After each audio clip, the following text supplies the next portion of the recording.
So, Atakhan, it turns your feathers into ghostly petals or something. I don't remember. But it turns your fucking blood petals to ghost petals, which makes them 25% stronger, right? Spirit petals, that's it. Guys, what do you think is an average amount of petals for a team to get? A team that will get Atakhan. I usually think it's like 30 to maybe slightly higher, right? Which means that you're getting about 500 gold of stats, okay? You're getting 500 gold of adaptive stats. Now, chat, tell me, because the logic doesn't track for me, okay? Teams take fights based on item advantage, yes? Yes? And people win fights based on item advantage. Okay? They will take fights based on like 2 items to 1, 3 items to 2, and so on. These are like how the spikes works. Okay?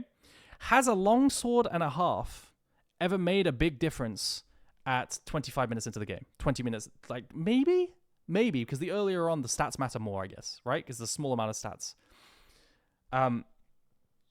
The problem with this is it's not actual gold, chat. This is really fake. So it's fake for 2 reasons. First of all, adaptive force doesn't fucking matter on supports and tank jungles. It doesn't. So supports get adaptive force, doesn't matter. Jungles get adaptive force, doesn't matter. So disregard 1,000 gold. It just doesn't matter. Unless you have specific junglers, right? But in general, it might not matter for them. Also, the gold doesn't actually build into an item, and League of Legends is all about fucking items and passives, right? You complete Stridebreaker, you have huge utility in playmaking. You complete Leandries, you have really good burn and passives, right? This gold is just raw stats. It's like adding on an amp tome and a little bit, or a longsword and a little bit. It's not that good, and also not everyone on the team actually uses it, right? This is why the value isn't that high. And I just think getting soul point is much, much higher. And everyone's going to be like, the XP? The XP, it's like half a level for your entire team. It's like overall, it's not that good, chat. Like, I think Atakhan is turbo overrated. I think it's fucking turbo overrated. You can play for it. It's still a good objective. And it's still good to take, obviously. But I think...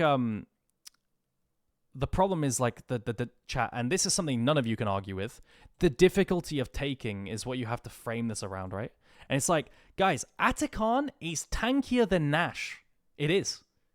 It's tankier than Nash and spawns 5 minutes earlier. So not only are you weaker, right, at that stage, it's also harder to... It's like, what? You know?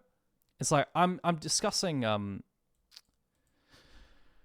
Atakhan with people, and I just don't understand the hype. I don't understand how I've heard people say, take Atakhan, you win the game. I'm just sitting there like, what? What's the logic here? What's the logic here? How would you value the experience shield? I think the biggest strength of the experience on Atakhan, which makes a decent argument, guys, the biggest strength of Atakhan is that when you have a Roa mid laner, and then you also get Atakhan, your mid laner is going to get 2x levels. Just straight up 2 level advantage on side lane. And it's just auto win. Side lane, right? Like, it's just fucking giga turbo win. Like, you're just going to get Atakhan XP and Roa level in one pop, and you're just going to be like, holy shit. You know? I think that's why Roa is so OP as well. I think Roa is so OP because if one player doesn't go it and the other does, and then you get Atakhan as well, it's like unwinnable. Why did pro teams contest this? They flex Atakhan as a way to force a fight. So let's say, like, the classic example is if you have good Atakhan taking tools, you could do a lot of damage on Atakhan. You could force the enemy to come fight you. In theory, you can create advantageous fights by dragging the Atakhan and creating pockets you can kite to. Especially if you're on Spike. Let's say the classic is 2 item Spike Kai'Sa, right?